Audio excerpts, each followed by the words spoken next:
ప్రస్తుత ఎల్నినో పరిస్థితులను దృష్టిలో ఉంచుకుని తక్కువ నీటితో సాగు చేయగల ప్రత్యామ్నాయ పంటల సాగును రైతులు విస్తృతంగా చేపట్టాలని, ఇందుకోసం ప్రభుత్వం ఏర్పాటు చేసిన విత్తన మేళాలను రైతులు పూర్తిగా సద్వినియోగం చేసుకోవాలని జిల్లా కలెక్టర్ ప్రతిమా సింగ్ పిలుపునిచ్చారు. సోమవారం కౌడిపల్లి మండల కేంద్రంలో రైతు వేదికలో వ్యవసాయ శాఖ ఆధ్వర్యంలో నిర్వహించిన విత్తన మేళా కార్యక్రమానికి జిల్లా కలెక్టర్ నర్సాపూర్ శాసనసభ్యులు సునీత లక్ష్మారెడ్డి ముఖ్య అతిథిగా హాజరై ప్రారంభించారు. ఈ సందర్భంగా ఏర్పాటు చేసిన వివిధ శాఖల స్టాళ్లను పరిశీలించి రైతులతో మాట్లాడారు. ఈ నేపథ్యంలో జిల్లా కలెక్టర్ మాట్లాడుతూ ప్రస్తుతం నెలకొన్న వర్షాభావ పరిస్థితులను దృష్టిలో ఉంచుకుని వరి వంటి అధిక నీటి అవసరమన్న పంటలకు బదులుగా తక్కువ నీటితో సాగు చేయగల ఆరుతడి పంటలను రైతులు విస్తృతంగా సాగు చేయాలని సూచించారు. ప్రతి ప్రాంతంలోని నేల స్వభావం, వాతావరణ పరిస్థితులకు అనుగుణంగా పంటలను ఎంపిక చేసుకుంటే పెట్టుబడి తగ్గడంతో పాటు దిగుబడి ఆదాయం కూడా మెరుగుపడుతుందని తెలిపారు. నాణ్యమైన విత్తనం అధిక దిగుబడికి పునాది అనే లక్ష్యంతో రైతులకు అవసరమైన అన్ని రకాల ధృవీకరించిన నాణ్యమైన విత్తనాలను ఒకే వేదికపై సరసమైన ధరలకు ప్రభుత్వం అందుబాటులో ఉంచిందన్నారు. రైతులు తమ సమీప రైతు వేదికల్లో నిర్వహించే విత్తన మేళాలకు అధిక సంఖ్యలో హాజరై వ్యవసాయ శాస్త్రవేత్తలు, వ్యవసాయ అధికారుల సలహాల మేరకు తమ ప్రాంతానికి అనువైన పంటలను ఎంపిక చేసుకుని నాణ్యమైన విత్తనాలను కొనుగోలు చేయాలని సూచించారు. ప్రస్తుత పరిస్థితుల్లో ఇంటిగ్రేటెడ్ వ్యవసాయం ఎంతో అవసరమని కలెక్టర్ పేర్కొన్నారు.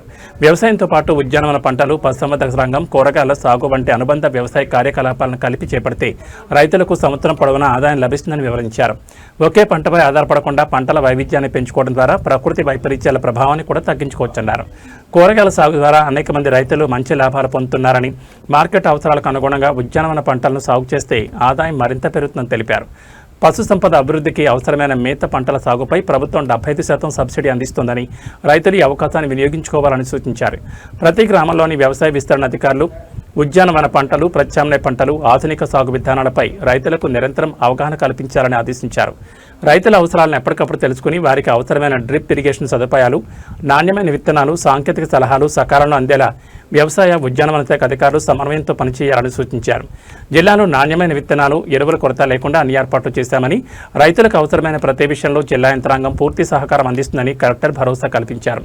జిల్లాలోని రైతులు ఆధునిక వ్యవసాయ పద్ధతులను అనుసరించి రాష్ట్రానికి ఆదర్శంగా నిలవాలని ఆకాంక్షించారు. నర్సాపూర్ ఎమ్మెల్యే సునీత లక్ష్మారెడ్డి మాట్లాడుతూ నర్సాపూర్ నియోజకవర్గంలో వర్షపాతం చాలా తక్కువగా నమోదవుతుందని, వర్షాధార పంటలకు బదులుగా ప్రత్యామ్నాయ పంటలు సాగు చేయాలని పిలుపునిచ్చారు. ప్రత్యామ్నాయ పంటలపై రైతులకు మరింత అవగాహన కార్యక్రమాలు నిర్వహించాలన్నారు. అనంతరం కలెక్టర్ నర్సాపూర్ ఎమ్మెల్యే సునీత లక్ష్మారెడ్డిలు విత్తన మేళాలో ఏర్పాటు చేసిన వివిధ స్టాళ్లను సందర్శించి అందుబాటులో ఉన్న విత్తనాలను పరిశీలించారు. రైతులకు అందిస్తున్న సేవలు, విత్తనాల నాణ్యత, సరఫరా ఏర్పాట్లపై వ్యవసాయ, ఉద్యానవన శాఖ అధికారులకు పలు సూచనలు చేశారు. ఈ కార్యక్రమంలో జిల్లా వ్యవసాయ అధికారి దేవకుమార్, నర్సాపూర్ ఆర్టీఓ రామకృష్ణ, వ్యవసాయ ఉద్యానవన శాఖ అధికారులు, రైతులు తదితరులు పాల్గొన్నారు. ముఖ్యమైన సూచనలు తీసుకొచ్చాను. ఈ ఎల్నినో ప్రభావాన్ని ఎలా అధిగమించాలో వివరిస్తాను. పసిఫిక్ మహాసముద్రంలోని ఉపరితల సముద్ర జలాల ఉష్ణోగ్రతలు ఎక్కువగా ఉండడం వలన ఈ ఎల్నినో పరిస్థితులు ఏర్పడ్డాయి. దీని ప్రభావంతో ఈసారి తెలంగాణలో తక్కువ వర్షపాతం, ఎక్కువ కాలం పొడి వాతావరణం కనిపిస్తున్నాయి. భారత వాతావరణ శాఖ అంచనాల ప్రకారం రాష్ట్రంలో ఇప్పటి వరకు 30% తక్కువ వర్షపాతం నమోదైనది. భూగర్భ జలాలు, ప్రాజెక్టుల నీటి లభ్యత కూడా తగ్గే అవకాశం ఉంది. ఈ పరిస్థితులను ఎదుర్కొనేందుకు తెలంగాణ రాష్ట్ర ప్రభుత్వం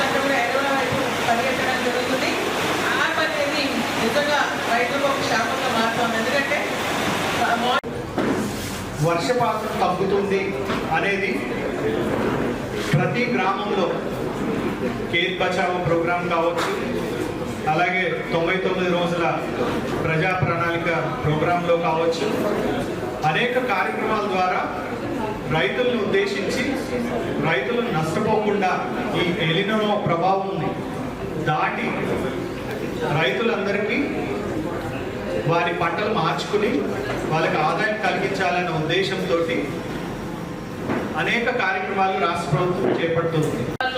మీకు సబ్సిడీ కావాలి, దీని గురించి మీకు మనం చెప్తాము. కానీ మీ తరఫా నుంచి కూడా మాకు ఇదే ఇన్పుట్ రావాలి. ఈసారి నేను ఒక చిన్న రైతు, నాకు ఓన్లీ 1 ఎకరా ఉంది, ఓన్లీ 20 గుంటలు ఉంది, కొంతమంది పెద్ద రైతులు ఉండొచ్చు, వాళ్ళకి 20 ఎకరాలు 30 ఎకరాలు కూడా ఉండొచ్చు. కానీ మీకు ఉన్న సూటబుల్ ఏంటి, ఏం మీకు ఎక్కువ ఆదాయం రావడానికి అవకాశం ఉంది, దీని పరంగా మీకు ఈరోజు చూపిస్తున్నాము. ఇక్కడ మనకి మొక్కజొన్న కానీ, మనకి కందిపప్పు కానీ రకరకాలుగా ఇక్కడ చూపించి మీకు చెప్తున్నాము. ఒక ఎకరం మీకు ఎంత విత్తనాలు కావాలి, ఎంత ఖర్చు పడుతుంది, దీనికి ఆదాయం మీకు ఎంత వస్తుంది, దీంట్లో మీరు ఇంకా ఏమేమి మందులు పెట్టాలి, ఏమేమి జాగ్రత్తగా ఉంచాలి అంతా మీకు చెప్తున్నాము. సో దట్ మీరు కూడా దీని గురించి ఆలోచించి కొద్దిగా డిసైడ్ చేస్తే ఈ వరి కాకుండా మనం ఇతర పంటలు చేస్తే మీకు కూడా నష్టం జరగకూడదు. రేపు మా జిల్లాలో ఉన్న రైతులు కూడా అందరికీ కూడా ఇది ఒకటి మంచి అవకాశం ఉంది. మీ అందరికీ పేరు పైన నమస్కారాలు తెలియజేస్తాను. ఈరోజు శుభదినం అనుకుంటా. ఎందుకంటే ఈరోజు రైతులకు సంబంధించి 6 తడి పంటల పైన అవగాహన కల్పించే సమయంలో భారీ వర్షం అంటే వర్షాకాలంలో లేనటువంటి వర్షం మొత్తం కూడా ఈరోజు గవర్నమెంట్లో పడుతుందని చాలా సంతోషం రైతులకు పెట్టాలని భావిస్తా ఉన్నాను. అంటే నిజంగా మన కోడిపల్లి మండలం వర్షపాతం చూసుకున్నట్టయితే కలెక్టర్ గారు చెప్పినట్టుగా 34% మైనస్. మరి అదేవిధంగా చిల్లర చూసుకుంటే 40% మైనస్లో ఉన్నాం. నర్సాపూర్ చూసుకుంటే